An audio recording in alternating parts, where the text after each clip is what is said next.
Sometimes our God conversations are dramatic and life-changing.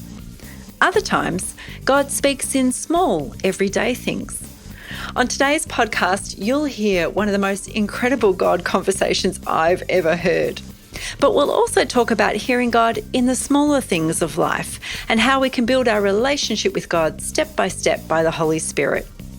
Hi, and welcome to the God Conversations podcast. My name is Tania Harris, and I'm a pastor, practical theologian, author, and the founding director of God Conversations, a ministry that equips you to recognise and respond to God's voice. Well, our guest today and her husband served as church leaders in the UK up until 2009 when they followed God's call and moved their 2 children to Uganda. There they started a ministry called Every Life for those living in the slums of Kampala. Since then, Every Life has grown into a team of over 50 men and women working with Jesus in communities to see lasting change. The couple have now relocated back to the UK with their family, where they work to oversee the mission bases all around the world. So today, a very special guest is with us, coming to you live from the New Wine Festival in England. Welcome to the show, Nicola Neal. Thank you for having me. It's so great to have you and to see you again, Nicola. Her other claim to fame, which I haven't mentioned yet, is that she features in my new book, The Church Who Hears God's Voice. If you haven't read it yet, her story is told midway through the book. It's an amazing story. I've already had feedback from the story itself by people who have been impacted by it. But Nicola, I think as a woman and as a pastor, as a leader, I met her 2.5 years ago and was so impressed by her spirit and also by her love and knowledge and wisdom that's come from knowing the Holy Spirit and worshipping and following the call of God on her life. So Nicola, I've done too much talking already. Tell us a little bit about your story. Yeah, so I am married to the wonderful Simon. As you've already said, I have 2 children, and we spent many years, the first sort of half of our marriage, living in the beautiful city of Bath, where we ran a church there, a fairly large, kind of big conference-based church. We loved that. We loved our family community there. We loved our church, and we thought we were there to stay. And then in 2009, the Lord broke into our world in a whole different new way and began to speak to us about giving the rest of our lives to serving the poor, particularly on the continent of Africa.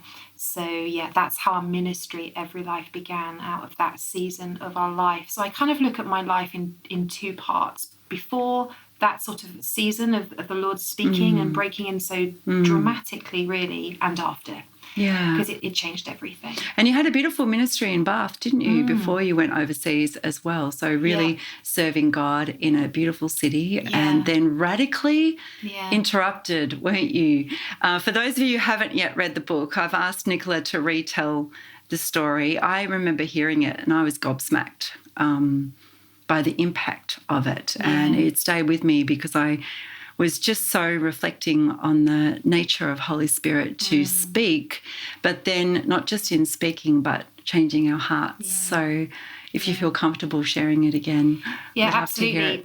How we got into ministry actually is probably the first part of that story. So when I first got married, my husband and I were, just kind of doing the normal Christian life as we understood it then. My husband was working in IT and I was a full-time mum. We had a child who was just 1 year old and I was very happy, very settled. We had a season then back in it was actually 2001, where the Lord broke in for the first time. And that's when I had the dream that's documented in the book, where it was actually Christmas time and had all of my family to stay and our house wasn't very big. So my husband and I were sleeping on the kitchen floor, which I don't recommend. It wasn't fun. Yeah. And I had a dream, Christmas Eve, I had a dream. And in the dream, I was walking through what I now understand to be a slum. I didn't know what it was at the time, but through a very poor kind of corridor. And I went into a house and I saw my mother. Now, the dream then shifted and took me back to being in a toy shop with my brother, and we were wandering around, and my brother was saying to me, you need a Buzz Lightyear, I need to buy you a Buzz Lightyear, we've got to get you a Buzz Lightyear. It was the toy of the season.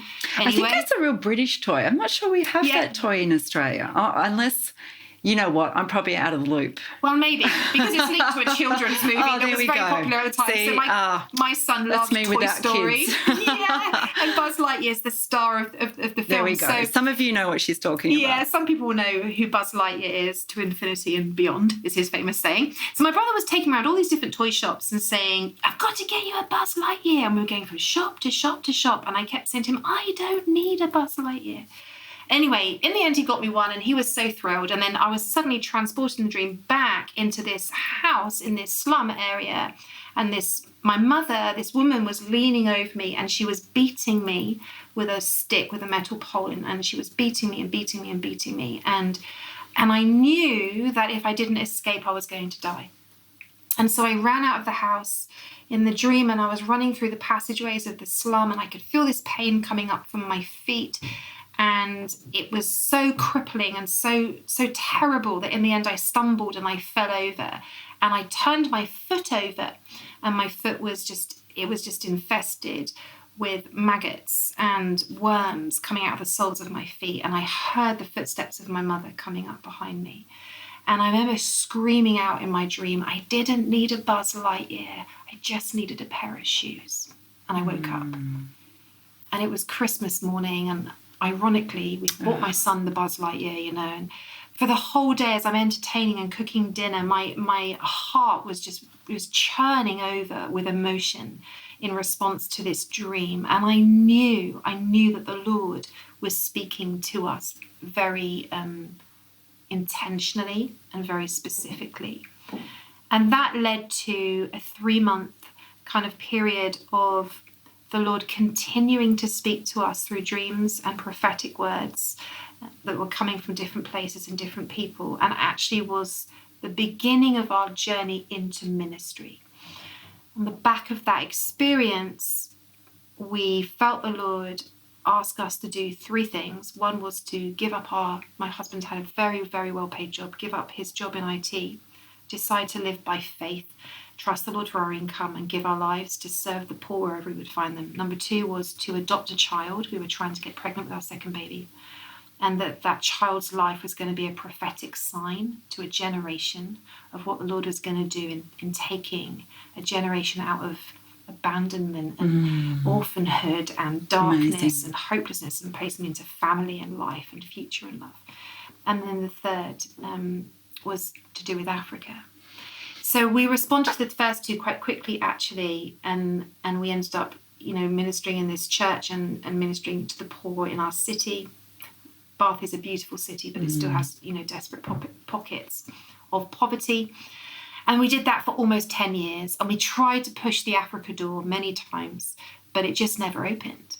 And we were like, well, we prophesy in part, maybe we got it wrong. The first 2 were right, the second wasn't. And then in the end of 2008, early 2009, we went through another season of a 3-month period of the Lord beginning to speak through prophetic words and dreams, and that led to us then moving to live in Uganda. I remember you told me that during that season, a lady came up to you and said, what were her words? She gave you a photograph. She did. She said to me, I was speaking at a conference event and she'd seen me and she'd come up to me and we realised we hadn't seen each other for 30 years. Last time we'd seen each other, we were 5 years old. And we were chatting and catching up and she was just like, what are you doing here? You're supposed to be in Africa. And then she went, oh, why did I say that? That didn't go through my brain. That just came out of my mouth. And then she went, no, you're supposed to be in Uganda. Why did I say that? Oh, wow. And I'm like, this is the word of the Lord. Yeah. And so, well, we've been praying about Africa for a long time. Anyway, later on, I met her at Motorway Services and for a coffee. We wanted to, keep connected. And she came and said, the Lord has told me to show you this. And she opened up her computer. And on the computer was a photo of a child in Uganda. And the child had its foot turned over and there were worms and maggots in the foot. And it was that moment actually that I was like, oh, it's now. Because, that it'd been almost 10 years since that dream, but that dream has never left me. Yeah. It definitely hasn't up to that point. It still hasn't today. Yeah. Yeah. So impacting, isn't it? A little journey into the heart of God and into the heart of the people that God came to defend and lift up. Good news for the poor, isn't it? I think hearing that story for the first time, I was so impacted, and I could hear and see how it touched you and then motivated you and changed you into action, really. And I think sometimes we approach, I want to hear God's voice. Yeah. I want to know what's the future about. I want to have this piece of information. Will I get this job? Should I buy this house? Or whatever it might be. But I think the difference, hearing that story, is just the way that Holy Spirit changed your heart through that revelation. Yeah. Such a profound experience, isn't it? It changed our lives. So you went to Uganda. Yeah. And how did you feel going? So you've had this profound spiritual experience. You write these things down in your journal and then you face all the realities of selling your home, packing everything up. How did that feel for you? It was a wild ride. We had 3 months, as I said, again, of the Lord speaking, beginning with that girl, showing me the photograph of the child with the worms in her feet. But it carried on, and we just had word after word after word. And so we did exactly what you said. We wrote it all down, and we led this church in Bath with another guy, amazing guy. And we went to him in the December of 2008 and said, we think the Lord is speaking very clearly to us about going to Africa, to Uganda. But we'd never been to the continent of Africa. I'd never set foot on the continent. I had no idea what Africa was like, apart from what I'd seen on the Oxfam advert or the BBC documentary or whatever. So I said to him, would you allow us to go for 2 weeks on a missions trip? Because that made sense to me. You go and you try it out. And he sat there very quietly. And then he just looked me straight in the eye and he said, Nicola, this is Jesus, but you'll learn nothing in 2 weeks. I think you should just move there. And we were like, what? Like, sorry for you to say that. I have a house, a mortgage, 2 children. They're in school. We lead the church. We have this community. We loved our city. But there was something about it. I thought, I can't dismiss that. He was actually heading out to Uganda later that day because our church had a connection with a gentleman there. And so he said, I remember him saying, I'm leaving for Heathrow in an hour. So that's how long you have to make your decision. If you are up for just moving there tomorrow, when I get to Kampala, I'm going to get you a house.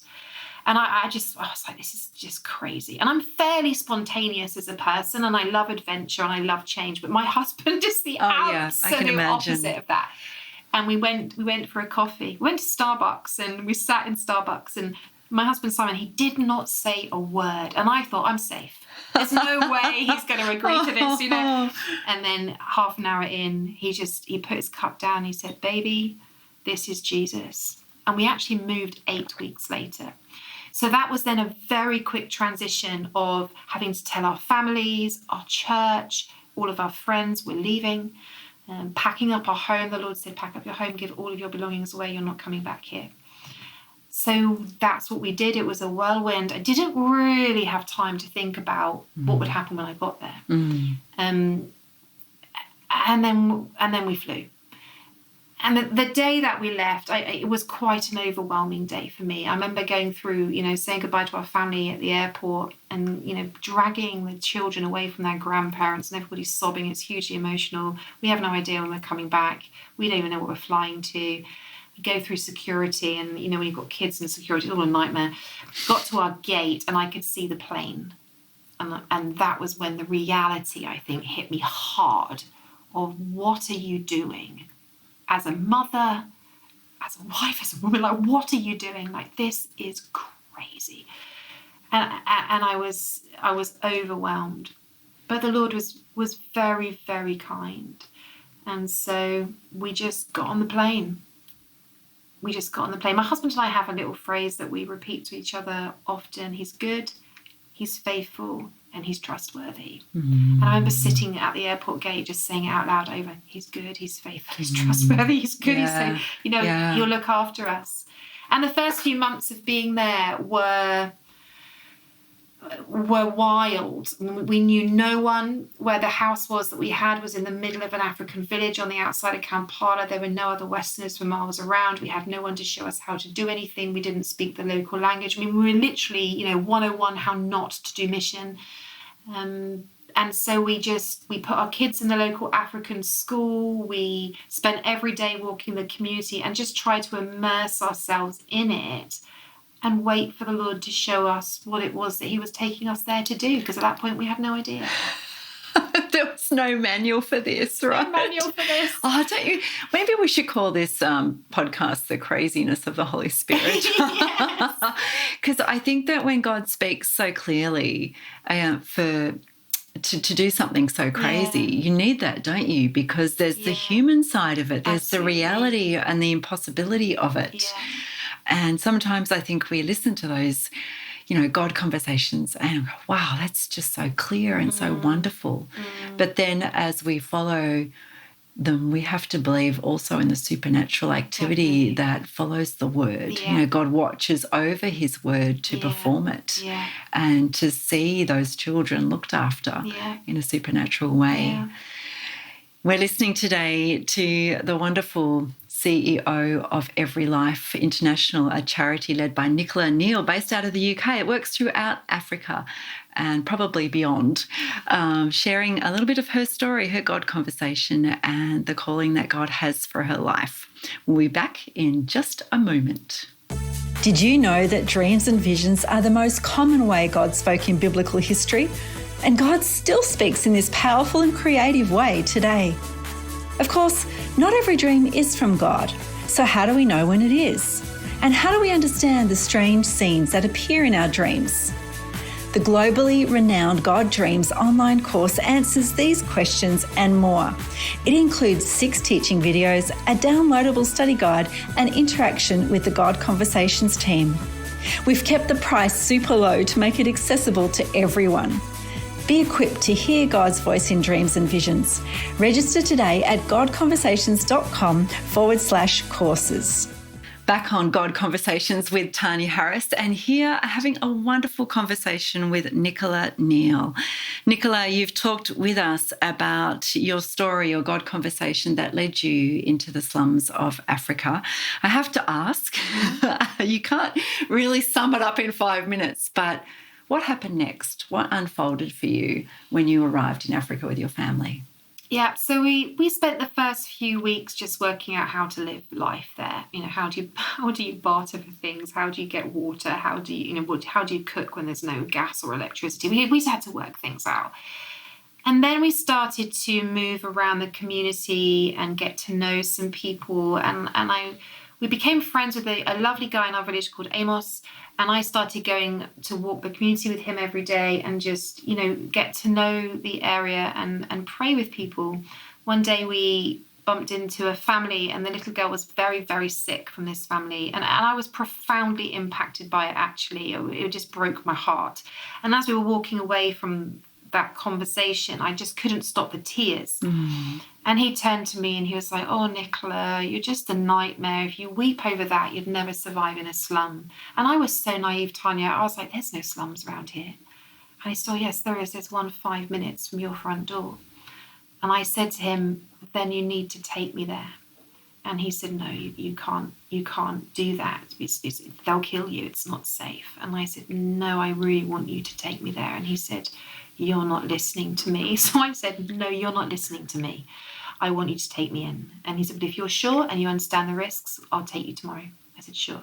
So the next day, and this is so interesting to me, the next day we went, and it was for me the first time that I had ever seen extreme poverty face to face.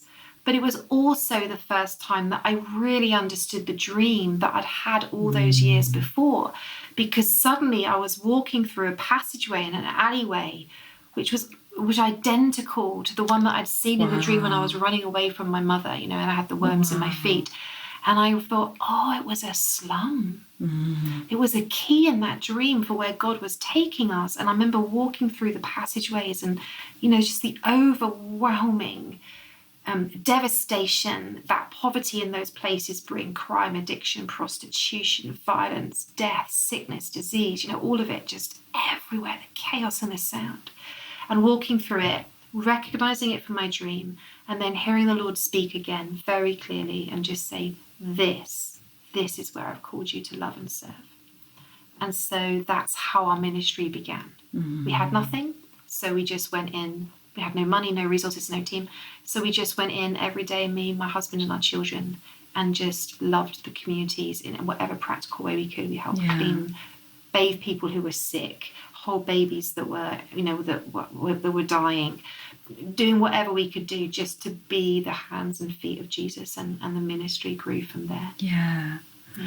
In my book, I talk about Nicola's story in light of how do we know it's God? Mm. And the Holy Spirit is the continuing voice of Jesus, so that we can participate in Jesus's ongoing ministry and mission. And when I hear your story, when I hear about some of the things that God is doing in that place, it just demonstrates so beautifully what we can expect when we hear God's voice. I could ask, how does Holy Spirit speak to you these days? What is it like for you now that you've established that ministry there? How is God continuing to minister through you in that place? I mean, that's an interesting, it's quite a big question. I would say that my personal experience of how God speaks is that sometimes, in occasion, there's points in our lives where he speaks as dramatically as he did through the dream, through, this 3 months of prophetic words. But most of the time it's through the small, and it's through the quiet, and it's through the everyday. As we began to continue to grow our ministry, a lot of the time it felt like we were just following a whisper. That sense of knowing on the inside of it feels right to go to. Someone ran a marathon for us. We had no money, and they raised £150. And I remember just thinking, wouldn't it be wonderful if we could buy a pair of shoes for every child in the community? And then I'm like, I think that might be Jesus. Yeah. And just leaning into the whisper and going, well, let's try it out. And I mean, it was extraordinary. £150 was just the right amount of money to buy a pair of shoes for every child in the community. So, and so they probably weren't Nike shoes, were they? No, they were. They were very small. It was like 50p a pair from the local market. That. But it was beautiful, and that must have. It was so fun. I mean, I would have been bawling my eyes out, I think, in that moment. Yeah, I don't need a Buzz Lightyear. I need a pair of shoes. I know, and isn't it interesting that that's the very first thing that we did? Yeah. The very first thing we did was we put shoes on feet, and it launched our soul project, as we called it at the time. We don't run it anymore, but I found that fascinating. I just needed a pair of shoes, and the Lord always joins up the dots. He always joins up the dots. So I feel like we've learned how to, or we're still learning actually, how to lean into the whisper and follow that instinctive voice on the inside of that often is actually the voice of the Lord. Mm. And just try to be obedient in following it and take risks. Yeah. Being courageous enough. Yeah. To courageous, follow, isn't it? And creative. Yeah. And understanding that he is creative. He is creator. And so he's speaking in creative ways all of the time. He's always doing something new. And we just have to work out how we tune into that and then follow him in that. And so, let's create a whole project around putting shoes on children's feet who are stepping on razor blades every day because there's, they don't have any money for that. Yeah. And the Lord begins to create something through it. And so, that's the challenge, and that's the joy, and that's the adventure. Yeah, I love that. Any advice for someone who would like to hear more God more clearly, that listens to your story and thinks, wow. Yeah. How do I access that kind of clarity in my own life? I think it takes time, and it takes intentionality. And as with any relationship, we have to learn how to hear each other and understand each other when we talk. So you and I can have a conversation and we can kind of understand each other. But as we get to know each other better, we instinctively know what we're talking about. It shifts, doesn't it? In a maturing of a relationship, the communication deepens too, and our understanding deepens. It's the same with Jesus. For me, I say to people, if you want to hear his voice, just hang out with him. Yeah. He's got lots to say. He's always talking. It's not, You know how some people say, I think Jesus is trying to say something? I'm going to say he's never trying to say anything. He's saying something. We're trying to hear him. That's good. And so the more time we spend with him, the more we recognize his voice and we know his voice and we instinctively understand when he's speaking. And so it starts in the small and it starts in the everyday and it starts in being obedient to the little whisper of, I wonder if Jesus just said, I'll give it a go. Yeah. And then seeing, oh yeah, that was the Lord. Yeah. And then we grow in confidence in that. And so the small things become the bigger things. And then we can go, he's told us to move to the other side of the world. We can do it. Yeah. Well, Nicola, I deeply respect yours and Simon's journey and all that you've done and just see the hand of God all over it. I wonder if anyone who's listening is inspired by your story, perhaps would like to know a little bit more about Every Life and what you're doing. How do they get in contact with you? We have a website which you can visit, which is everylife.org.uk. On there is lots of information about what we do, how we do it, why we do it that way, and also loads of stories about what God is doing amongst the poor. So, yeah, people can go on there and check us out. Nicola's also written a couple of books, which I have read, so get a hold of those as well, because she has an amazing depth of wisdom and experience with God, and God is doing something amazing through their ministry, and we can all learn from it. It's been so fabulous to have you. We've been at this festival, and Nicola has spoken this morning, and it's been a big day, so thankful for you to come and give your time on the podcast today. Bless you heaps. Thanks for listening to God Conversations with Tania Harris. Don't miss the next episode by subscribing to the show on your favourite podcast app. And remember, the Holy Spirit was given so we could all hear God's voice. It was never meant to be a one-way conversation.